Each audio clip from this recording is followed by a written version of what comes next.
And we are live. Good afternoon, everybody. It is Angie Atkinson, and I'm here with the lovely and talented Lise Colucci. Lise, welcome back. Thank you. How are we doing? Can't complain. How about yourself? Good. Good. All right. So today we are talking by request about financial abuse. And as we are getting started, we will just really quickly wait for. Okay. So we do this live stream every Tuesday, usually between 12:30, 1-ish Central Time. We send out notifications through our text system. So if you want to be part of that, you can text AngieLive, all one word, ANGIE live, or Lise Live, all one word, LISE, or both, depending on whether you want to be notified for only our streams together or our streams separately as well. Doesn't matter, just pick one. Hello, Chris from the Mod Squad in the house, and hello, Ellen from our Spanily, and Adrian. Welcome, everybody. Misfit in the house. Hey, Misfit, bassist. I said almost said bassist. All right, I'm gonna stop talking. Okay. So we have received several requests to talk about financial abuse. And so we've heard quite a few people saying, one person saying they were with a covert narcissist. They've been with him 30 years. And anyway, so let's talk about this. What is financial abuse? I'm just going to define it for us and we're going to jump right in. Okay. So it is essentially, the shortest way I could say it is a narcissist controlling you or someone else with money, whether it's they have all the money and they won't give you any, or it's you have the money and they take it from you. When you go to work, they sit around and they take all your money, or some combination of that. Lots of different ways it can be done. So, Lise, have you experienced or seen with your clients any? Yes, lots of seeing it for sure. Mm-hmm. Yeah. Mm-hmm. Anything you want to? It's a perfect place for them to take control and either create reliance, mm-hmm. so that you're reliant on them for your well-being, your food, your house, your shelter, your life, mm-hmm. or to, in the other side where they're taking all the money, drain you dry and then move on to the next person, or live in a state of need, so that then you're reliant on them again, in a twisted way. So yes, mm-hmm. Yeah. And so I've seen it, like I said, like you said, both ways, where, you might have somebody who lives in a mansion and has everything a person could possibly want. But then if they wanted to say, leave, they would have nothing. Or, they get an allowance, they're only allowed to spend.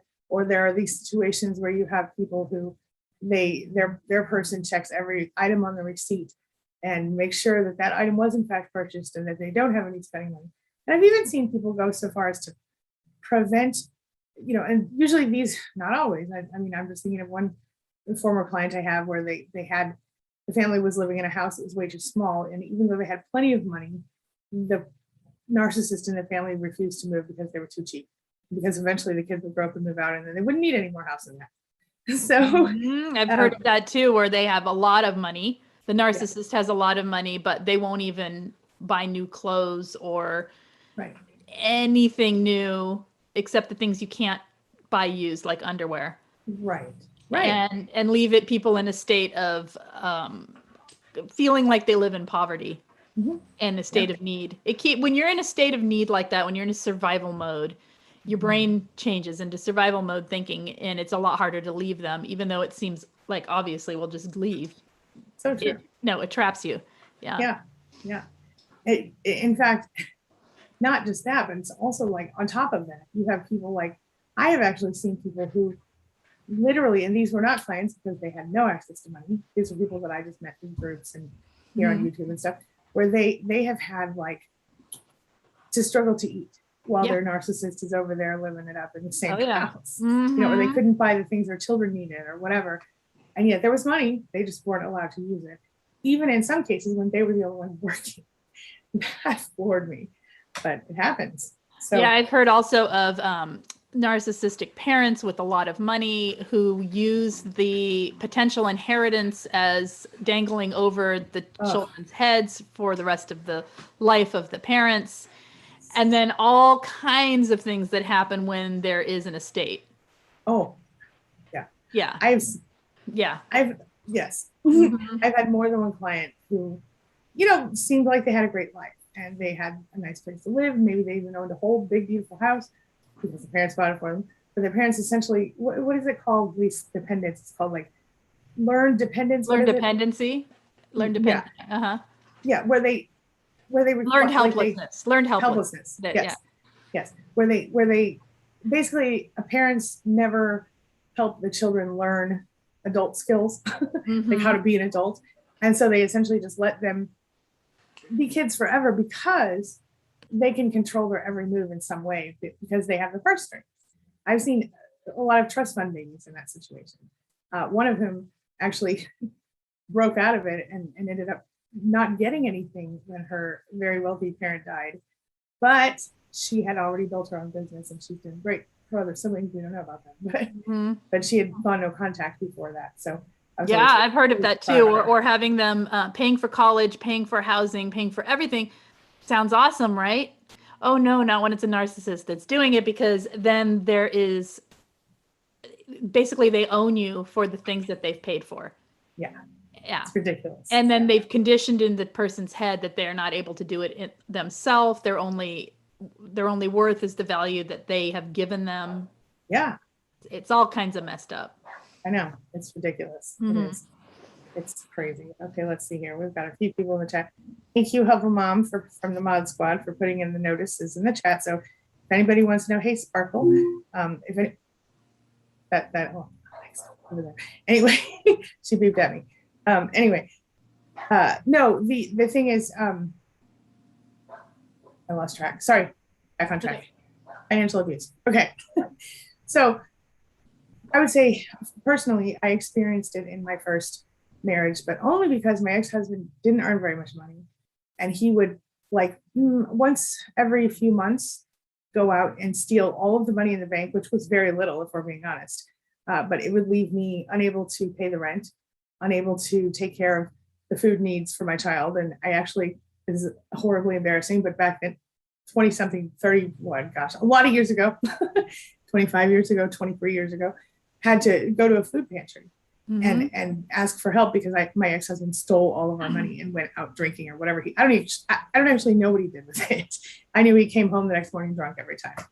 So it was horrible. And that's not exactly, as extreme, I guess, as some people have experienced, because this would just be a period. So eventually I just took the man's ATM card away, but, and never gave him another one. But, that's not always that solvable, and not everybody can do that because not everybody's, the primary earner. So, and it wasn't easy, and it didn't make it any more acceptable. So eventually I had to go, but yeah. Okay. So let's see here. Huffle Mom has done her chat reminders. Thank you. Hello, highly sensitive. Wookie, how cute. Good name. Hey, Peggy, how are you? Peggy said sometimes it's insidious and you don't realize it. And that is another really important point, because sometimes you come from a family or a place where you don't have, you have nothing, or you are controlled in different ways, or you've never felt taken care of, let's say. And then you meet a narcissist and they're like, baby, I got you. I got you. I'm going to take care of you. And they go, here, let me open you up a bank account. Here, let me put a few bucks in the bank account. Okay, well, anyway, this begins this whole process of you being taken care of. And at first it feels really good to you, right? Because you are in this, what feels like, you're for the first time in your life, maybe somebody is like taking care of your needs and you don't have to, right? Directly. And so what ends up happening is that they end up controlling you with that bank account. And then one day they just take it away. And then they go, I'll tell you when you can spend money or whatever. And people get stuck for years and decades in these situations, right? Yeah. I also know people who, clients who have lived very, very nice lives, so to speak, on the outside, with the narcissist making lots of money, providing a good home. They on the outside, on paper, it looks perfect. In behind closed doors, it's absolute torture for them. But the difficulty in leaving is they leave a lifestyle. They pull their children from a lifestyle. They are financially dependent because they have been told, just stay home, I'll take care of everything. And so they have been too long out of the workplace to maintain any career that they feel trapped, and not only trapped, but it's difficult to envision stepping out of that into what? Poverty? Really. It's Right. really true. It's Yeah. really true. And so then they felt kept.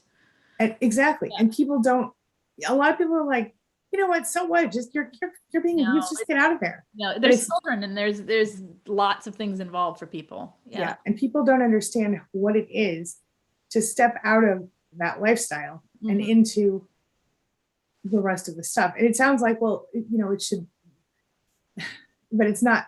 But especially when there are children, who are above like the age of like 6 or 7, and, you know, and even below the age, but especially above that age where they're really conscious of brand names and status and things that unfortunately we all have. It's just, it makes it more complicated. Whether it's harder or less hard, it makes it adds another level of complexity for people. Right. And on that same note, a lot of times what you see is parents, the parent with the money, the one that's controlling the situation, will literally use the money to basically seduce the children back over to their side. And so the children will leave the other parent behind, or they will try to, or they will make the other parent's life miserable in order to be pushed back to, you know what I mean? And so it's like this, they use it to pit people against you. It's really bad. I've also seen another type of situation with parallel parenting situations where all kinds of things all over the place with financial abuse going on. One example would be paying for some, the narcissistic parent pays for something that is outside of the agreement, and then takes it out of the child support and gives child support's $300. Well, I paid $50 for XYZ, so I'm only going to give you $250. Right. And if you know anything about trying to collect child support by going through the, you know, the system, takes a lot of effort. It takes a certain amount of debt. They have to be, like, in some states, thousands of dollars in arrears before you can collect. So they can do this inch by inch, piece by piece, pay it back in micro payments so that it stays right under that dollar amount. And therefore they are controlling this much of that person's life. That's right. Just in the frustration level. I've also seen them wanting to have joint funding going on toward children, where there's like agreed upon amounts that you pay for each thing, but there's some bank account that's held together. Why would they want that? Right? It's all about control and manipulation. It has nothing to do with flight risk or any other issues. It's just to control. Right. That's right. And that's what it's all about, right? Yes, it's about and I think it's interesting because you've got, so on the complete opposite side of what we're just talking about, you've got narcissists who refuse to work. They don't shower. Oh yeah. They sit on the couch. In the book for why they can't get a job in a time where you could literally get a job anywhere. Like you could just walk out. Look, the McDonald's down the street from me is paying like $14 an hour starting pay. It's 19 here plus college, plus part of your college. So and not to say that people who can't, it's just that there's a refusal for multiple years, every excuse in the book, and they're able-bodied, capable adults. Right. There's just no. So the point is, we understand, and I'm never like, if somebody's disabled or they aren't working as a team, I'm not saying anything. No. But I'm saying in a situation, people do manipulate, especially toxic people. Only toxic people will manipulate in this way. And it would be different if they were just like, they had a mental illness or they're debilitatingly depressed, or right.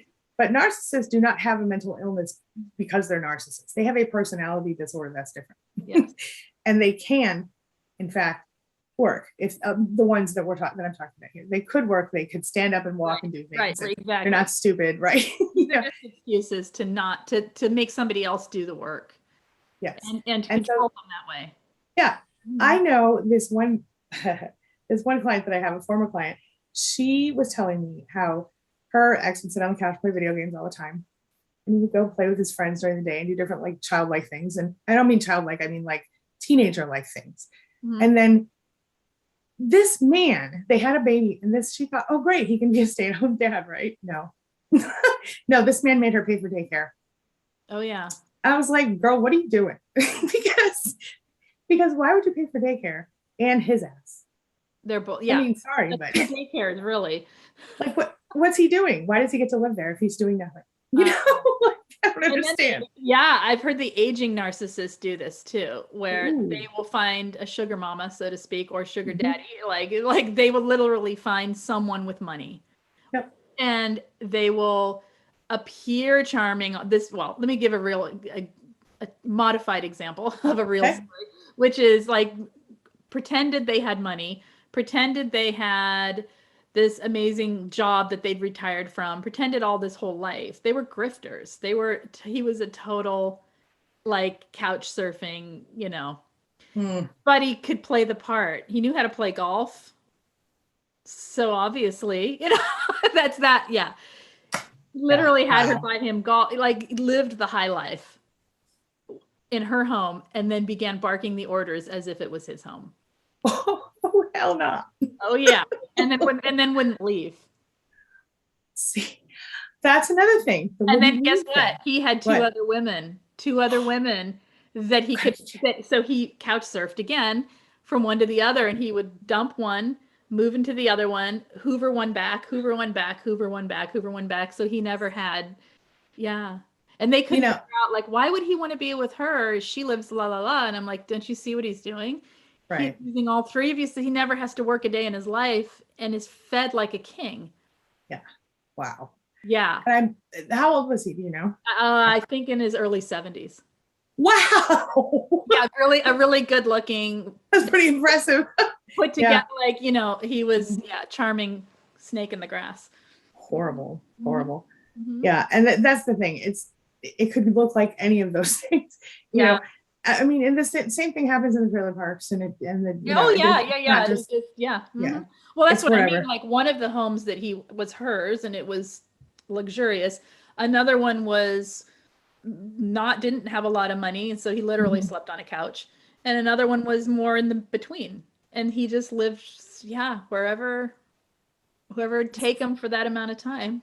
Yeah, really not okay. Yeah. No. Okay. Yeah, it's not. All right, I'm gonna scroll through the chat here. So I was gonna wait a minute, you were talking about that one. Oh, I forgot. All right, I'll think of it. Okay, so Elizabeth says, my mom did a will that if I don't say wait a minute, excuse me. My mom did a will that if I say I don't want the inheritance, then I will inherit the flat I live in with my violent sister. But if I accept, I will be in debt plus still inherit with my sister. That sounds a little abusive. She says my mother's a genius. And she's something. So it sounds like her sister is violent, and her mother is basically saying, if you accept the money I'm going to give you, you're going to be in debt. But if you don't, then I'm just going to give you this flat. And either way, she has to live with her sister or has to share something with her sister. That seems really unfair. I'm so sorry. Any thoughts on that for her, Lise? Yeah, it just sounds like the twisted games that they play just to keep. It's like money is a third child, so to speak. Like they keep, you know what I mean, or an entity in itself that they can. I don't even know what I'm trying to say. Like it's bigger than it needs to be, and they use it as this huge means of control to manipulate not just the money aspect of your life, but the way you feel and think. Yeah. Yep. Absolutely. Okay. So highly sensitive Wookiee says, dealing with all of this now, passive aggressive coercive control from spouse over finances plus wealthy in-laws. Ooh, that's a hard one. Yeah, that's a hard one. So, I mean, I don't know the whole story, but with the spouse passive aggressive and coercion, I mean, that's enough to drain you right there. Wealthy in-laws probably also manipulating you. I'm guessing if your spouse is a narcissist, one of them might also be. That's incredibly overwhelming. Any thoughts for her or him? Yeah, I mean, can't tell. Well, it's just like what we're talking about. I don't know. Right. It's exactly. It's exactly. Yep. Okay. Chris says, my mother-in-law has a hold over our entire family simply because of our money. No one goes against her except for me. Yeah. And she is, I happen to know this person. She's kind of a badass. Moving on. All right. But that's really true. And this is what the thing is. This is not just your spouse, as we have mentioned, it's parents, in-laws, anybody that has money, you know. And then there are those who get mad because there are people like me who my mother called me up one day and told me she was going to cut me out of her will and she had this crazy idea in her head. I guess she had a dream. I was going to come kill her for her money. And I was like, go ahead and cut me out of the will, Mom. I don't want your stupid money anyway. And that was like 25 years ago, 26 years ago. What? Today is November 2nd? Wait a minute, 2021? Yeah. Okay. Wait a minute, I gotta think. What's 1998 to 2021? What's that? What's that like? Anyway, it doesn't matter. 22 years? 22 years. Wow. Okay. So 22 years ago today, I married my narcissist. Yeah, or however long it was. No, more than that. Because because my kid is 97. Oh no, I got married in 96. I don't know. Whatever, I got married in 96. It would have been 30 years right now. Is that right? Whatever. Yes, 30. Sorry, 30. Yeah. So today I would have been married 30 years. Oh my God, that's not right. Is it right? Okay. But I got divorced and married somebody better later, so that's fine. But that was my nurse. Anyway. Okay. But anyway, my point was, I forgot. I got distracted. Okay. Hey, Misty. Adrian says, my mom always relies on me. She will always come to me when she needs something or when she messed up big time of not taking responsibility for bills. It has been that way I'm trying to see the rest of the comment, for a long time. Oh, here. For a long time now. Or she will have money but won't help if I need it. But I've been taking care of me for a long time. I know that reminds me of the parents thing. Okay. Yeah. So I totally get you. And anyway, the thing with my mother calling me and telling me she was going to cut me out of the will and me telling her I don't want her stupid money anyway. This was when I married my ex-husband. She didn't like him. Oh, yeah. Because they were more like than I realized, I guess. Oh, yeah. I've heard of them buying people off in the sense of like, if you break up with him, I'll buy you a car. Yeah. Yeah. Yeah. And there's oftentimes nothing wrong with the person. Right. It's just a matter of controlling their child's life. Yes. And on that same note, I've seen people pay off the boyfriend or girlfriend of their child to leave. Mm-hmm. And that's really bad.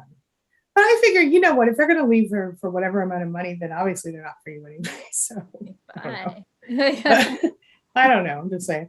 All right. Okay. So Adrian, with your mother always relying on you financially and then not helping you when you need help, I mean, that is just typical narcissist, unfortunately. And I think it's really crappy for a parent to do that to a child. I mean, I could see, on an occasional situation, if there's like an emergency and you were financially able to help your mother or you choose to, okay. But to be guilted into it or to be pressured into it or for it to even be expected is not fair, in my opinion. It's not your responsibility. Thoughts on that, Lise? Yeah, I mean, any of these situations can happen in any relationship once in a while. Not any of the situations, but a lot of, versions of these situations. It's when a narcissist behaves this way, it's chronic. Yes. Yep. Yeah. 100%. Misfit says, you never want to be beholden to a narcissist, not even for a nickel. Oh, really good point. You know what? Let's talk about the, what is it called when they give you something, but they require something in return? Transactional. A transactional. Yeah. Uh-huh. So I'm such a good person and I'm going to help people and I'm going to help you out because I care so much. Really, they just want, they have something they want in return. Agenda. Yeah. Uh-huh. Yeah. Uh-huh. And you'll see that a lot, especially with narcissistic parents. Oh, yeah. They will give you the world and money. Well, also in relationships. Yes. There are not, unfortunately, we speak to too many people with the ones that don't give gifts. Yeah. but giving big gifts and giving financially is a narcissistic tactic of love bombing. So not to say that that everybody who gives is no, narcissistic. no. But it is Right. when a narcissist uses it, it is a tactic of control. Oh yeah.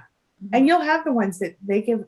There are some narcissists who are really, really shockingly good at giving gifts. Oh yeah, And, elaborate. you know, right. But then there are the rest of them. Mhm. you know, but I think ultimately, it's like if a narcissist gives you something that that they should know you don't want. Like let's say that, they gave you I don't know, a golf bag full of golf clubs and you have no interest in golf, but it's their favorite thing.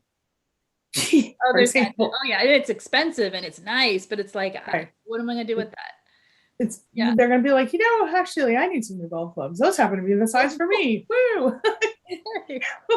Like, yeah, or they give elaborate vacations sometimes. I've heard of this and multiple times, and my question is always, yeah, but did you have any fun? You know what? We didn't. That's yeah. Yeah. Uh-huh. Yeah. All about them all the time. Yeah. Oh, yeah. Highly sensitive Wookie says, I would get guilt tripped over meeting to purchase necessities for my job. Right. Right. That is very right. It's or needing to buy personal care items. I've seen that too. Like you need deodorant, or you need hair, shampoo and conditioner minimum, most people. Oh yeah, I've had that one. I've had that one. Was like, are you kidding me? You're complaining about toothpaste? What? Or like minimal. I mean, not even extravagant. Yeah. And then they'll buy something really expensive, frivolous. Mm-hmm. It's like there's no, yeah. Yeah. Or this is so stupid, but I'm gonna share it anyway. When I was a kid, I was never allowed to have the white meat of the chicken, even though it was the only part I liked, because only the adults got the white meat of the chicken. So stupid. And I didn't like the other stuff. I just so dumb. But then there were little things like I had this attitude all the way up until I met my current husband, that if I got anything, it had to be the crumbs or the cheapest, crappiest thing. Uh-huh. Mm-hmm. Yeah. And then one day I remember being so annoyed with my husband that he wanted Mountain Dew and Wonder Bread and not Mountain Ski or whatever they had at the Aldi, you know what I mean? And like whatever cheap bread they had. And he got over the Wonder Bread, but he still needs Mountain Dew, I guess. but it's funny because I thought that was the dumbest thing in the world, but it wasn't dumb. It was just wanting what he wanted, and that was okay. You know what I mean? And so like, yeah, you get where you accept the crumbs as that's as good as it gets. Yeah. And it taught me a lot. It taught me that it was okay to have nice things. If I could work for them and buy them, I could have them, Mm-hmm. Along that same note, this is funny about, I think I've probably told this story before. I'll tell it one more time really quick. In 2011, I bought my first brand new car ever. And it was not like a big fancy car. It was a freaking Nissan. It's still sitting in the driveway, still less than 100,000 miles because I work at home. Anyway, first brand new car. And my mother found out about it through the grapevine because I'd gone no contact before that. And I heard about it through my cousin that she had been talking about how can they afford that? They don't have the money. This woman does not know about my bank. Right. Does not know what we have in the bank. I hadn't talked to her in like a year and a half at that point. But I'm like, it's not like we bought a Mercedes or a BMW. It was a freaking Nissan. Even if you had, who cares? It's like exactly. Right. We paid for it, not her. You know what I mean? We're not selling drugs. We're crazy stuff. Yeah. Like, what do you want from me? So that's an example, though, of, and it's not exactly financial abuse in that case, but it's more about the attitude of you don't deserve nice things. It is kind of financial abuse because it is going after your belief system about your life with your finances. Yes. And it's one click away from them controlling another piece of you. Right. Or trying to. Yeah. But they don't. Yeah. Mm-hmm. But yeah, it was hard. And it was like for the first like 30, almost 35 years of my life, it was that. Mm-hmm. Done. Okay. Yeah. Or telling children this is, that you're lucky to have, what was I told? You're lucky that we take care of you because, it's really expensive. I was told about the starving children in other other Uh-huh. countries, Uh-huh. and how if I didn't eat my food or that I didn't like or whatever, what about the starving children in that country? La la la. Uh-huh. Hey, Helpful Mom. Helpful Mom sends a super chat. Thank you. She says, Cass Tradie Vlogs asks, when I was 16, I was in a relationship with a 30-year-old woman. I received $20 on a weekly basis. Wow. See, okay. So, first of all, that is what we call, I'm going to say, at the very best, a statutory situation, right?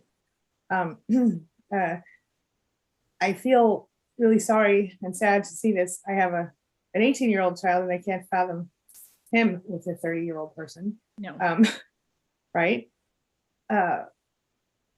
This is a situation where you have someone who, I mean, look, you might look at a 16-year-old and they might look like an adult sometimes, right? But any of us who have had children in this room right now, we know that 16 is still a child, right? Do we all know that? Do we agree? Yes. Mm-hmm. Okay. so I'm just, I don't even at least take this on. Yeah, that's all kinds of levels of wrong besides illegal, and yes. on her end. And was it her, right? You said I don't know for sure. I think. Oh, I thought he said woman, or they said. Well, woman. It was a woman who was in the relationship with this person, an older but person. I don't know who. Yeah. Okay. Well, whatever. It was on the 30-year-old's end. Yes, illegal, the woman who was 30. Illegal, yes. Immoral, and so manipulative of a child's position.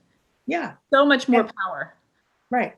And 16-year-olds might be physically mature enough to do certain stuff that we're not going to talk about today. Right. No shame on them at all. None at all on the person who lived through that. And no, because it may not have been all bad. I mean, I don't know the situation, but it's like it's more than financial abuse, and it is a huge financial abuse. Oh my God, yeah, because $20, and my question then is the $20 in payment for services. I'm hearing relationship. Were you living with a person? I mean, there are so many reasons so many questions I have. It could have been a person. I don't know if you are male or female. If there's any additional information, please pass it along. But yeah, that's a horrible situation. Anything else for that one, please? Okay. Okay. Oop, here we go. I'm trying. Okay, here we go. Jack says to Adrian, that seems like a common scenario. Narcissist financially sponges off of you. It's not his, but he's read about it from others. 1 second. Hold on. Sorry. Okay. Excuse me. Okay. Misfit says, I'd rather go without. Became my mantra. Yeah. You know what? I thought to myself when I was told that I was cut out of the will, I know I'll probably lose out on a lot. And I know that it'll probably go to people who I don't really care, because to me, first of all, I'm grateful every day that I get to earn my own money and that I can support myself with or without anyone else. Right. But secondly, I would not want to be beholden to someone for my whole life or theirs in order to get some cash when they die. When my husband's mother died, I said to her before she was wonderful. My husband's mother, she saved me in a lot of ways, but she said to me at one point, well, because she was trying to comfort me about her death, which is who she was. If you met her, you'd love her. But she said to me at one point on her deathbed, hey, you guys are going to get some money. And I was like, I don't care. Keep your money, spend your money, stay alive. That's how I feel. Let's do it that way instead. How about that? Can we do that? Can we just do that? Let's just skip this whole dying business. Yeah, we can skip it for another 20 years. How's that? Right. And she was great. But anyway, it was just, I've never been the sort of person that's waited for someone to die for money. No, and I also get it when people do have that situation where they're like, you know what? I put up with this person my whole 100%. life. 100%. And you know what? If my brothers and sisters are entitled to some, me too. And I absolutely agree. I get that too. I get that, and I get to having to maintain contact in order to maintain that thread so that you don't get it's so complicated, and they use it they use it to keep you in part of the narcissistic system of that family. They And, do. Yeah. and sometimes it's worth it to people, and sometimes it's not. It's a totally personal choice. And some of Right. us are like, screw it, I don't need you. And others of us are like, nope, that is something I'm entitled to. My siblings are, so I am. Well, yeah. And I mean, it also might depend. I mean, to be fair, my parents are not millionaires. So as far as I know, I don't really know what Right, they are yeah. now. But my, like one client of mine just reminded me, a former client of mine had a multi-millionaire father who was horrible to her for her whole life, basically abandoned her and got a new family twice or something. And but lots of money. And she was most definitely in that position where she was like, look, he basically forced her to be dependent on him in so many ways, even though she'd gone to all the Ivy League schools. And she was in her 40s and hadn't really had a really high paying job yet, for a lot of reasons, his fault mostly. So she was like, I'm gonna work this out to where, so I helped her navigate and negotiate her situation. It was, so I get it. And I'm not saying that I'm better than anyone, because it's just like, a different, it's just right. different circumstances, different things. And so either way, you're stuck having to make a choice that is unpleasant. Right. Because it shouldn't be a thought. It should just either be there or not be there. If it's there, it's there. Right. Yeah. Yeah. Go ahead. No, it's just either way, no matter what you do with them, there's drain, there's energy, there's work, even when you're cutting them off. 100%. Yeah. Yep. Absolutely. Yeah. Yeah. And I think that's, like Adrienne says, she said, I've been taking care of myself for a very long time. Same. Same.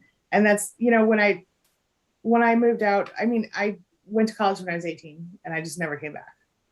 That's how I did it.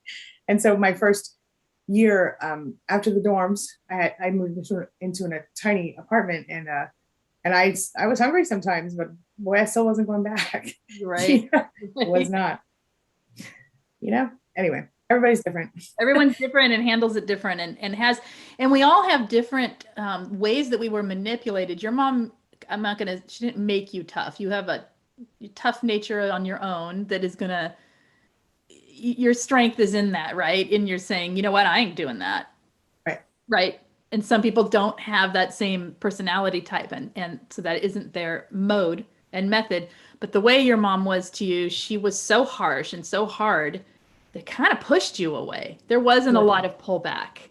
Some 100%. people are fed the push and pull so much that they become so unable to think differently. Yeah, that's true. It's so there's these narcs, man. The complicated. Yeah. Yeah. Everybody's situation, like you said, everybody's situation is different. And you're right. Some of them are loving sometimes, or seem to be. And mine was not like, she was great in public mostly. Yeah. Yours just sounds awful. Well, we'll move on. Anyway. Enough about her. We don't want to do that. We're good on that. Yeah. Okay. Sparkle Canada. Hello. Is it unusual? No, I'm sorry. Is it usual for a narcissist?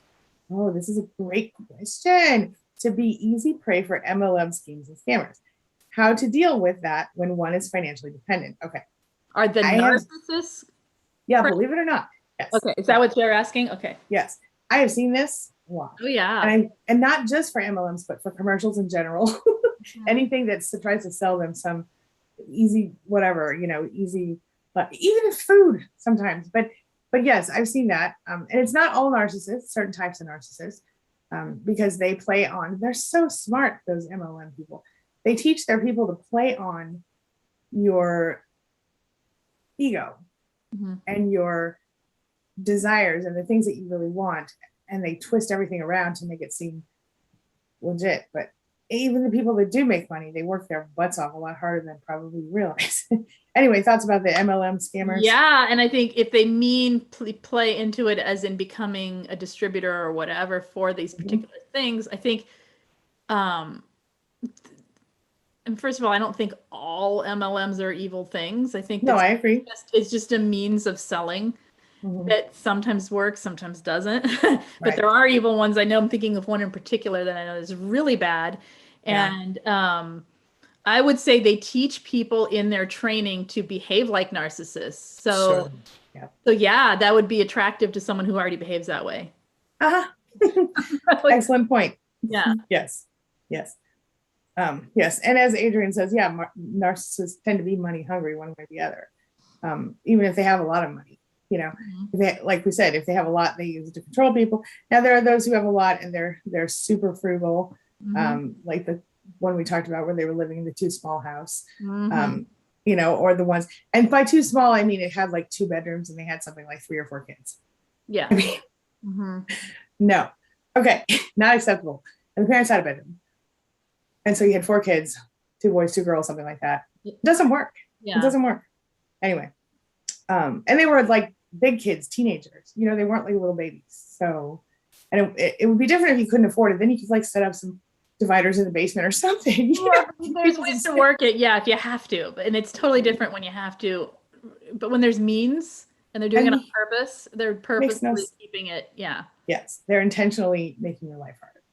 Yeah. They're intentionally making you in survivor mode, because when you're in survivor mode, you're more malleable. You'll do what they say. Yep. We have a super chat from Timothy. Hello and thank you. Timothy says, why do some narcissistic individuals treat their partners poorly? Oh, this is great. But are loyal to family of origin and loving toward pets? Excellent question. And this is because their partners are now their primary source of supply. Yeah. Pets are great for narcissists because they only love you and they don't ever ask you questions and they don't ever, you know, try to. You don't have to be accountable to a pet. Right. Yeah. Right. They just only, and they will sit there and be entertained by whatever you do for them, mostly. You know, what I mean is, if you know how to play with a pet, then the pet is your pet, and then your pet can be treated like whatever. But my point is, they don't argue.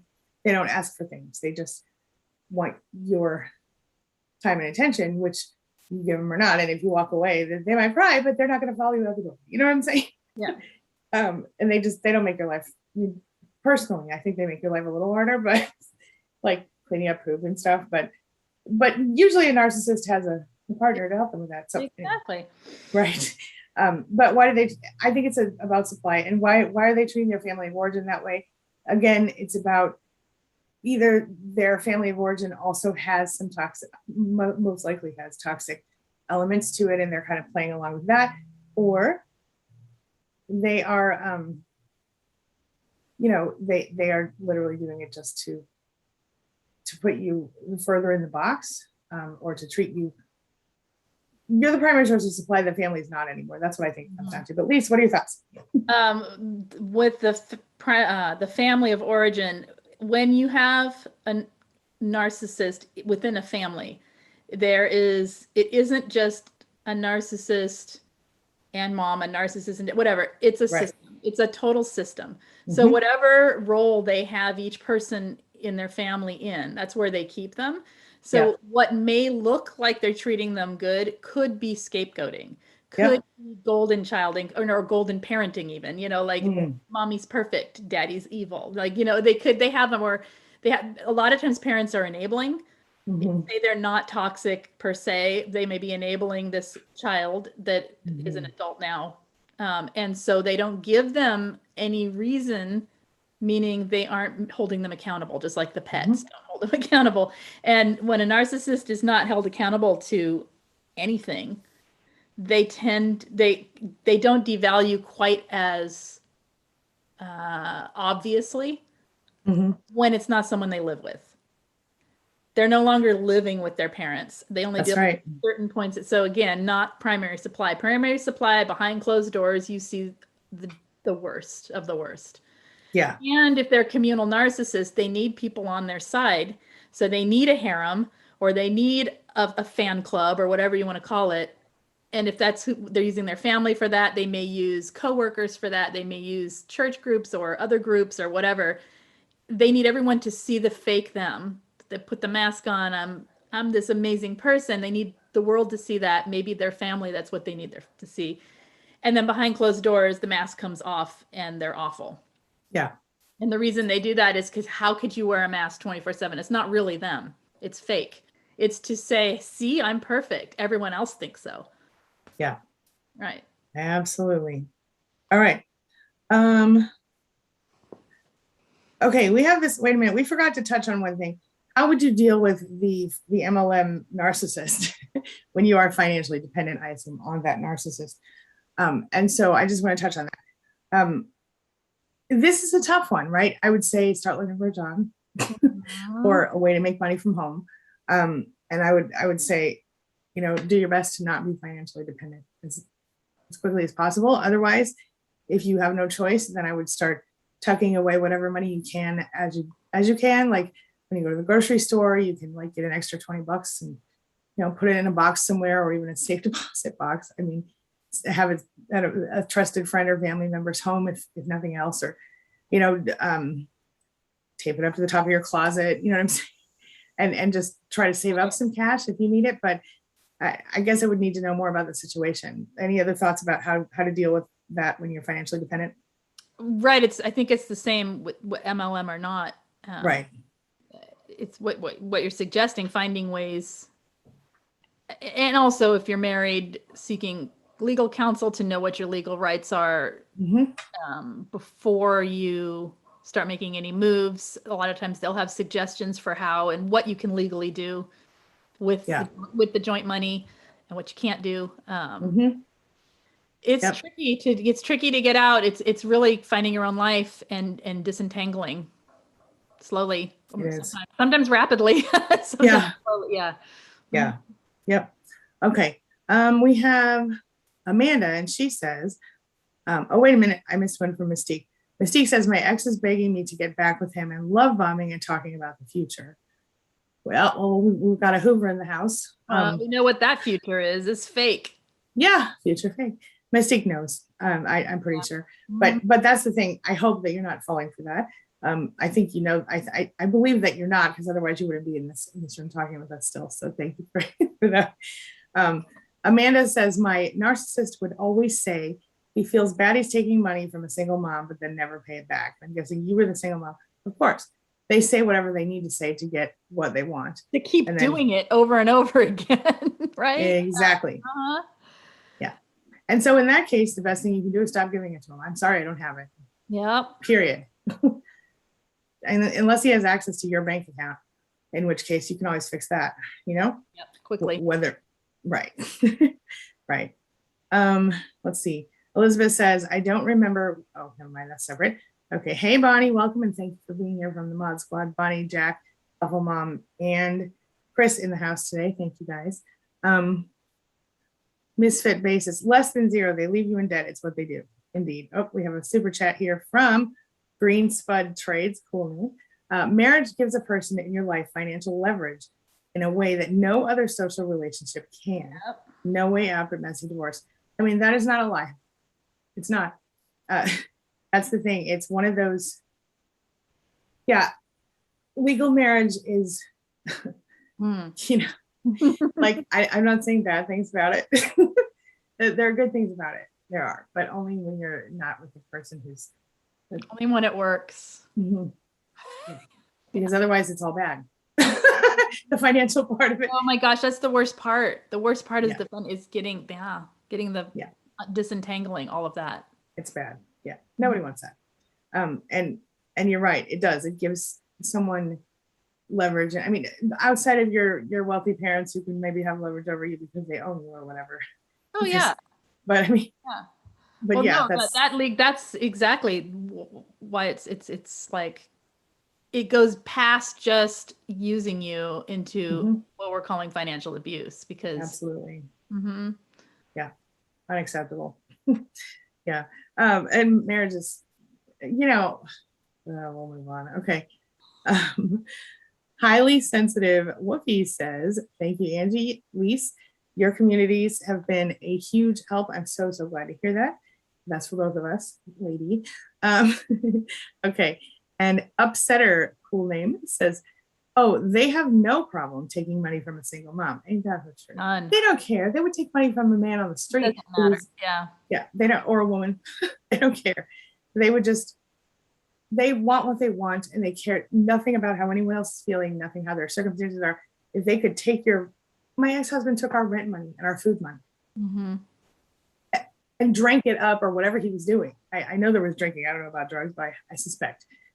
But anyway, I mean, he would do that on a regular basis, and we had a little baby. I mean, it was infuriating because he only made like, just above minimum wage back then. Probably still is. It probably doesn't even have a job. What am I talking about? Okay. Anyway, I think I have a door issue. Okay.